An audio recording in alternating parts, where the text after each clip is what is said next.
این داستان چشمی که سلام می‌کرد. دلم می‌خواست بیاید بالا، مثل آن وقتها، بدون صدا و آنقدر آرام که اصلاً نفهمی. حتی وقتی دستگیره در را می‌پیچاند و می‌آمد تو و با آن دو چشم همیشه اشک آلوده مشکی می‌نشست روبرویت، نمی‌فهمیدی. یعنی اگر سرت پایین بود و مثلا مشغول مطالعه بودی، دلم می‌خواست بیاید بالا که حرف بزند. آنقدر آرام حرف بزند که نفهمی چه میگوید و با چشمهایش حرف بزند و تو نفهمی و سرت را مدام تکان بدهی و لبخندی هم بزنی و یکی دو بار هم دستهایت را توی هوا تکان بدهی و با چشمهایت بیشتر بهش بخندی. و وقتی که فهمید که حرفایش را نفهمیدی، بلند بشود و به طرف در اتاق برود. حتی وقتی داشت دستگیره را هم میپیچاند، بر نمیگشت تا لااقل یک بار دیگر با چشمهایش باهات حرف بزند. با اینکه مطمئن بود که میفهمی، معلوم است که دیگر میفهمی، این دفعه حتما میخواهد بگوید که چرا حرفهایم را نمیشنوی، حرفهای من را که همه میگویند خیلی خوب با چشمهایم حرف میزنم. با آن چشمهای همیشه به اشک نشستم و با آن غم تلخی که در حاشیه نشسته کنار مژه‌های کوتاه سوزنی که به مژه‌های عروسک میماند. فقط آدم حس میکند که باید از جا بلند شود. حرف زدن که فایده ندارد، چون میدانی که نمیشنود.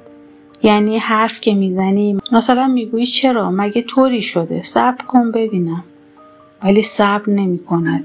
یعنی نمیشنود که چه گفتی. فایده هم ندارد که بروی طرفش، شانه کوچکش را بگیری و توی چشمهایش نگاه کنی و بخواهی که باز هم با چشمهایش حرف بزند، با آن دو کعبه کوچک مجاور. چون اگر این کار را بکنی حتما گریه‌اش میگیرد. آرام، مثل حرف زدنش، مثل نگاه کردنش، مثل با چشم حرف زدنش، مثل با چشم سلام کردنش. شاید اصلا نبینی بغضی را که درون گلوی نازکش جا میگیرد و آن همه اشک را که آرام پایین می آید از گوشه چشمهایش، چون اصلا چشمهایش را به هم فشار نمی دهد. اشکهایش را با مچ آستینش پاک نمی کند و دماغش را هم بالا نمی کشد. آرام گریه می کند و بعد با نوک پنجه های پا از پله ها پایین می رود تا نفهمد، تا مادرش نفهمد که باز آمده بود بالا. اگر بفهمد، تو حتما مجبوری فردا همان وقت که می روی پایین تا روزنامه عصر را بخری، زورکی لبخند بزنی و بگویی نه بچه است، اصلا اذیت نداره، و مجبوری که بشنوی آخه مزاحمتون میشه. و این بار دیگر یک لبخند برای جواب کافی است. حتی اگر بفهمد که زورکی خندیده‌ای مهم نیست، چون لبخند زورکی را جان توی جانش هم که بکنی زورکی است. هیچ کاریش نمی شود کرد. فقط می توانی به سمت چپت نگاه کنی، کمی پایین، آنجا که دو چشم مشکی با آن ته غم‌انگیزش از لای در نیمه باز دارد تو را نگاه می کند و با تو حرف می زند.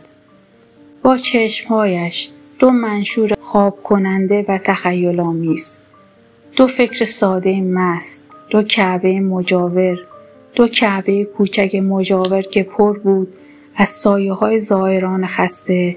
و اگر خوب گوش می‌دادی، یعنی خوب توی چشمهایش را نگاه می‌کردی، می‌دیدی، شاید هم می‌شنیدی صدای سلام را و می‌دیدی که در کعب چشمهایش انگار کسی خوابیده است به قامت خدا و فاصله‌اش تا تو به اندازه انتظار طولانی است و به اندازه سکوت مؤذن در فاصله‌های منظم قابل تحمل و به اندازه یک سجاده ساده سبز دوست داشتنی که مثلا تو را به یاد مادر بزرگ میاندازد و به یاد درنگ دانه تسبیح میان دو انگشت نحیف و میبینی که در چشمهایش امواجی است به شکل آدم و به شکل عروسک غوطه‌ور در فضای خمیرگونه. شبیه شکل‌هایی که ابرها در آسمان می‌سازند و برای این دو آسمان کوچک تداعی یک حرف قشنگ در ذهن تو هیچ کاری ندارد و باید مثل من تجربه کنی تا بفهمی که با چشم‌های او بودن قطع قسمتی از زندگی است. برای همین است که میگویم با چشم‌هایش می‌شود خوابید، می‌شود زندگی کرد و زنده نبود و من خیلی زحمت نکشیدم تا زبان چشم‌هایش رو فهمیدم. کاش بعدها هم هرگز نمی‌فهمیدم. و تو باید بهت لحظه سجود را عاشق باشی تا بدانی این گونه با او بودن تشدید کدام لحظه زندگی است. و من وقتی لحظات را در بیداری گم کردم که دو چشم مثل دو کبوتر روی دو شانه‌ام نشست و تخم گذاشت و راز چشمی که به من سلام می کرد در قاب دو پنجه کوچک روی شیشه اتاق من ماسید، مثل راز آفتاب ظهر روزی که معصوم پنجم به خون نشست و وقت دیگر آفتاب سلام نکند، آن هم از 1000 سال پیش. چگونه می شود امیدوار بود به سلامی دیگر از جانب این دو آفتاب کوچک که دید، چگونه دید شهادت را در نیمه‌های یک شب شوم بارانی. اما کاش بداند او که به قصد غارت خیمه ها آمده بود عاشق شد و ماند. و این البته که نفی آدم نیست. من بهشت را دوست دارم حتی اگر 1000 بار دیگر تماشای یک شاخه گندم دلم را بلرزاند. و تو باید تاریخ خوانده باشی تا بدانی که چقدر سخت است از دست دادن دو دست. دو دست با کاسه های لبالب از شیر برای من در غروبی که صبح زودش دیگر سلام نکرد و در محراب در نیمه باز اتاقش ضربت خورده بودم و پزشک چگونه جرأت کرد و گفت که غذایم فقط باید شیر باشد. شاید نمیدانست وقتی کاسه از دست صاحبش افتاده بود و شکسته بود و شیر ریخته بود و دیگر سلام نبود، سلامی که زیباترین طنین را داشت و انگار که از بلندترین گلدسته شهر که انعکاس هر کاشی آن یک سلام آبی است. تو دلت میخواست دستت را میکردی توی جیب و یک بسته کوچک آب نبات میدادی بهش یا لااقل یک بسته بیسکویت باغ وحش. اما دستت را توی جیبت نمی کنی. میدانی که توی جیبت هیچ یک از اینها نیست. میدانی که اگر هم بود فرقی نمی کرد. چون هیچ وقت از تو چیزی قبول نمی کند. حتی هیچ وقت هوس نمی کنی خم شوی و ببوسیش. مثلا گونه‌اش را یا پیشانیش را که همیشه پنهان است پشت آن چتر زلف پرپشت بلند که آدم خیال می کند چشمهایش از زیر همین چتر زلف بیرون آمده که اینقدر مرموز است که اینقدر مرموز آدم دوستش دارد و خودش را هم. یعنی هوس می کنی که ببوسیش، لااقل لاله کوچک گوشش را، یا اینکه بغلش کنی، نه برای اینکه بیاندازیش هوا. میدانی که این کار را دوست ندارد، که اصلاً نمیخندد، که حتی گریه هم نمی کند. آنقدر ساده و بی‌عکس‌العمل که میفهمی کار بدی کرده ای که نمی بایست این کار را کرده باشی. برای اینکه دستش برسد به اولین گلابی درخت خانهشان، یعنی اگر دیده باشی که به گلابی های درختشان چطور نگاه می کند که نه. آنقدر بی‌اعتنا که فکر می کنی می تواند همه آنها را داشته باشد و توی مشت کوچکش بگیرد و گاز بزند. و حالا خیلی وقت است که سلام نمی کند. با چشمهای سلام نمی کند. اما نگاهت می کند. مغرور و بزرگ منشانه. آنقدر که فکر می کنی تو باید سلامش کنی. یعنی وقتی که می دانی نمی شنود، لااقل دستت را تکان بدهی. همان وقت که می خواهی از پله ها بروی بالا، یا همان وقت که داری توی حیاط خلوت ورزش می کنی و او دمرو افتاده روی تختش و دارد نقاشی می کند و نگاهت می کند و با چشمهایش با تو حرف می زند و البته سلام نمی کند. چقدر دلت می خواهد که یک روز ببینیش با عروسکی، یا اینکه مثلا موهایش را بافته باشد یا بافته باشند. میدانی که نمیتواند این کار را خودش انجام دهد و تو حتما فکر میکنی که چرا برایش نمیبافند. یعنی اگر نشناسیش این فکر را میکنی که ندانی چطور حرف میزند با چشمهایش و چطور میتواند بگوید نه اینطوری دوست ندارم. حتما اگر خیلی کوچک بود هوس میکردم بغلش کنم. با او حتما با سبیلهایم بازی میکرد، یا اینکه مشتهای کوچکش را میکوبید دو طرف صورتت. وقتی یک نفر حرف نزند و فقط با چشمهایش حرف بزند، با آن همه سعی که بفهمی دارد نگاهت میکند و با تو حرف میزند، شاید حوصله‌ات سر برود. ولی او وقتی طوری نگاهت میکند که حتی اگر پشتت هم به او باشد بفهمی که دارد حرف میزند با چشمهایش، که دارد با چشمهایش با تو حرف میزند و صدایت میکند. میفهمی که دوستش داری. اول تا مدت‌ها نبود. هیچ نبود. نه توی پله ها، نه توی حیاط، نه لای در نیمه باز و حتی نه دمرو روی تختش. ولی بعدها فهمیدی که هست. همان وقت که توی حیاط ورزش میکردی، فهمیدی که یکی دارد از پشت پرده های ضخیم کشیده شده کیپ تا کیپ نگاهت میکند و دارد با تو حرف میزند. با اینکه تا آن موقع نمیدانستم که میشود با چشم حرف زد، آنقدر واضح حرف زد که بشنوم، حس کنم که دارد چه میگوید.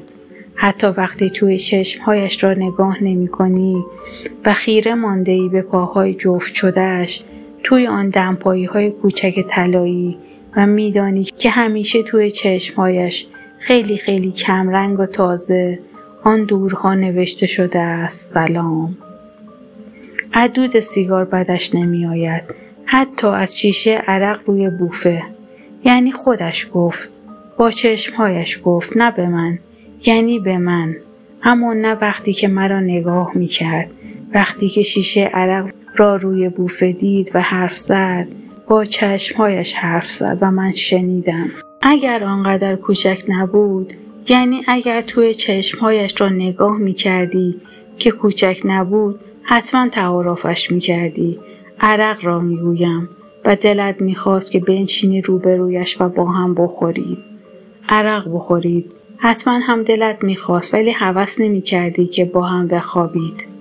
و حالا فکر می کنم اگر می خورد، راستی می خورد، حتما می توانستم حرکت آرام جرعه ها را زیر پوست شفاف گلویش تماشا کنم. حتما می توانستی تماشا کنی.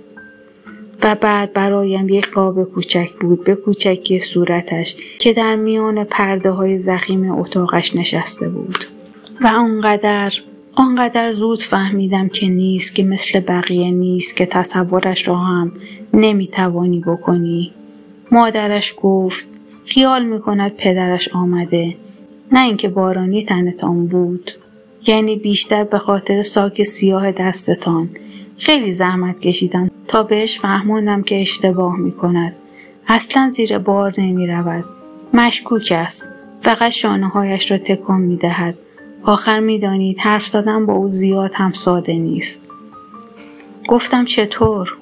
و فهمیدم که مادرزادی اینطور بوده است. کر و لال. و این را هم که پدرش را بردند. همه‌شان عینک دودی زده بودند و او خیال می‌کند پدرش توی باران گم شده است و فقط از پدرش یک سایه در خاطر دارد و خیال کرده که من. و فهمیدم در اولین بار که زیر بار نرفته است، فقط انگار تسلیم شده بود. شاید اصلا فکر کرده بود که هیچ فرقی نمیتواند داشته باشد. دلت میخواهد توی یک اتاق شلوغ باشید. بایستد روی میز کیک 2 طبقه باشد. رویش هم 7-8 تا شمع روشن. چشمهایش را ببندد و اصلا حرف نزند. معلوم است که حرف نمیزند وقتی چشمهایش بسته باشد. آرزو کند و بعد شمع‌ها را فوت کند. همه دست بزنند. خم شوی صورتش را ببوسی. یعنی قبل از اینکه لب‌هایت به صورتش بخورد، دستهایش را حلقه کند دور گردنت و تو یک بسته خیلی خیلی بزرگ بهش بدهی. آنقدر که نتواند، زورش نرسد آن را از تو بگیرد. 2 تایی کاغذهای بسته را باز کنید و در جعبه را هم. پوشالهایش را بیرون بریزد و ببیند یک عروسک چینی بزرگ با 2 چشم مشکی دور دارد حرف میزند، دارد سلام میکند. اگر ببینیش فقط از پشت، البته اگر آن مانتوی تا زیر زانوی سرمه‌ای تنش نباشد و تو باور نکنی که دختر جوانی را در یک مقیاس دقیق هندسی کوچکش کردن، شاید فکر کنی دارد بستنیش را لیس میزند. و همین الان است که قوطی خالی جلوی پایش را با نوک پنجه پرتاب کند. ولی اگر از جلو ببینیش، مخصوصا وقتی که دارد نگاهت میکند، میفهمی، خیلی زود میفهمی که هیچ کجای این خانه ممکن نیست آدامسی به دیوار چسبیده باشد. و وقتی توی اتاقت باشد و نشسته باشد نزدیکت و تو مثلا خواسته باشی مطالعه کنی، هیچ وقت حواست پرت نمی شود از صدای ترکیدن آدامس بادکنکی، حتی اگر آن کتاب قطور انگلیسی زیر بغلش نباشد که تا مدت‌ها فکر می‌کردی پر است از قصه های مصور. و ممکن نیست اصلاً شب موقع خواب، مخصوصاً سر شب که موقع خواب بچه هاست، بشنوی صدای گریه بچه‌ای را که می‌خواهد از زیر بار مسواک زدن دندان‌هایش شانه خالی کند. از خودش بزرگتر است. به خدا راست میگویم. هر چقدر هم که نگاه کنی یک خط کمرنگ، حتی مثلا بامداد، روی دیوارها نیست. و اون روز وقتی آمد سر میز، خودش غذایش را کشید و آنقدر خونسرد غذایش را خورد که نمیتوانی باور کنی. مدام فکر میکردم همین الان است که قاشق از دستش ول شود یا لااقل یک چکه از سوپ بچکد روی سینه پیراهنش. اما نه. و مادرش گفت اصلاً اذیت ندارد و اون وقت نگاه کرد هر دومان را و انگار به مادرش گفت که بد حرفی زده است. اگر شب ورزش می کردی، مثلا درست قبل از خواب، حتما می دیدیش که نشسته روی تختش و دارد جلوی آینه موهایش را برس می کشد. و اصلا توی دلت نمی گویی کاش لباس خوابش نازک بود. و اگر توی یک مهمانی باشد و درست نشسته باشد روبرویت، میروی طرفش و به رقص دعوتش میکنی. البته اگر زیاد نگاهش نکرده باشی و از اون ته چشمایش نشنیده باشی که بگوید من از این جور رقصیدن بدم میآید.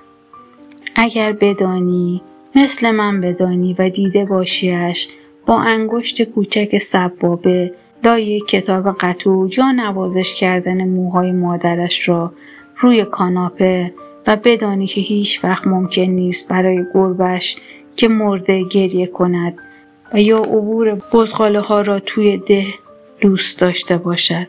حتما فکر میکنی که خیلی بزرگتر از مادرش است و حتما سیگار تعارفش میکنی و توی اتوبوس صندلیت را. و وقتی پایش را لگد کنی دیگر میدانی که نباید به سرش دست بکشی. میدانی که باید خیلی خیلی مؤدبانه عذرخواهی کنی. وقتی یک نفر با چشمهایش تو را فریاد بزند حس میکنی که همه چیز را میداند و انگار همیشه مواظب توست. آن 2 پنجره کوچک به شکل سلام. آن 2 چشم بزرگ که روی شیشه پنجره اتاق من جا مانده است و دیگر نباید مجله سکسی ورق بزنی، تن لختت را توی آینه تماشا کنی و یا با مادرش روی تخت بخوابی. آن شب هم بود. همه شب را توی اتاق من انگار نشسته بود روبروی تخت و فردا صبحش چقدر بد نگاهم کرد و از همان وقت بود که دیگر سلام نکرد. با چشمهایش سلام نکرد. می گفتم الان است که در را محکم ببندد، اما نبست لای در نیمه باز اتاقش فقط 2 چشم مشکی بود و روی شیشه اتاق من جای 2 پنجه کوچک. وقتی که باران میآید سخت و آسمان هم برق میزند و صدای رعد خانه را میلرزاند، توقع داری در اتاقش باز شود، برود پیش مادرش. با آن شب گفت خواب است، نمیترسد. گفتم چطور؟